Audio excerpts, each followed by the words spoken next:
బెంగాల్లా, తమిళనాడులా, కేరళంలా, అస్సాంలా, పుదుచ్చేరిలా ఎలక్షన్లు ఒడిచినాయి. ఇక ఫలితాలు వచ్చినాయి. తతిమ రాష్ట్రాల ముఖ్యమంత్రులుగా ప్రమాణ స్వీకారం కూడా చేసిర్రు. ఇప్పుడు సర్కార్ తరపున పబ్లిక్ సేవలు కూడా నడుస్తున్నాయి. కానీ కేరళంలా ఇంకా ముఖ్యమంత్రి ఎవరో చెప్పలేరు. ఊరిచ్చిందే ఊరిస్తున్నారు. అయితే చాలా మంది లీడర్లు లైన్లో ఉన్నారు అని ఆలోచన చేసిర్రు ఢిల్లీ పెద్ద మనుషులు. ఇక గట్ల ఆలోచన చేసి ఆఖరికి గీసారి పేరు ప్రకటించిర్రు. మే 4 తారీఖు నాడు ఎన్నికల ఫలితాలు వస్తే ఇక గప్పటి సంది గిప్పటిదాకా ఊరిచ్చి మొత్తం మీద అయితే కేరళం సీఎం అభ్యర్థిని ప్రకటించింది షెయ్యి పార్టీ. ఇక మరిగా లీడరు ఎవరంటే విడి సతీశన్ సారు. ఇక చిన్న ఉన్నప్పటి సంది ఎన్నో పోరాటాలు చేసి పబ్లిక్ కు బాగానే మద్దతు తెలిపిండు. ఇక షెయ్యి పార్టీలు అయితే ఎన్నో దినాల సంది పనిచేస్తున్నాడు. గట్లనే మొన్నటి దాకా కేరళం రాష్ట్రంలో ప్రతిపక్ష నేతగా పనిచేసిండు. సర్కార్ను బగ్గనే అరుచుకున్నాడు.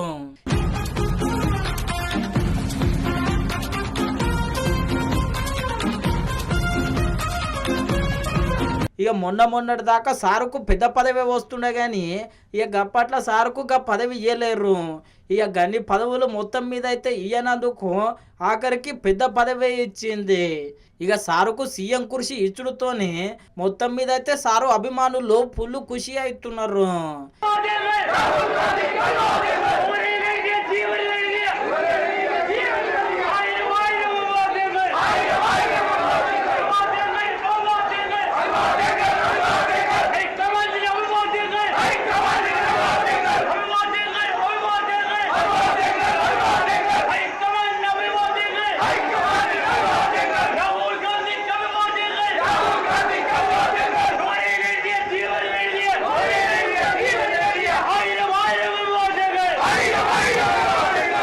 అయితే గిన్ని దినాలు సీఎం కుర్చీ కేసీ వేణుగోపాల్ సార్కే ఇస్తారు అని చెప్పి జోర్ల ప్రచారం అయ్యింది.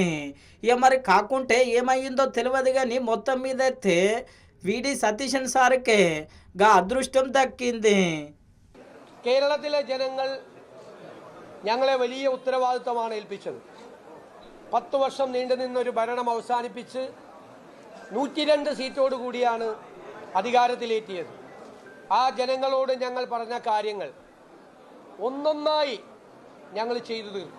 കഠിനാധ്വാനം ചെയ്ത് പൂർണ്ണമായ അർപ്പണബോധത്തോടെ ജനങ്ങളുടെ ജീവിത നിലവാരം ഉയർത്താൻ, കേരളത്തെ മാറ്റിയെടുക്കാൻ, പുതിയ ഒരു കേരളത്തെ സൃഷ്ടിക്കാൻ, ഒരു പുതുയുഗത്തിന് തുടക്കമിടാൻ ഞങ്ങൾ എല്ലാവരും ചേർന്ന് കഠിനാധ്വാനം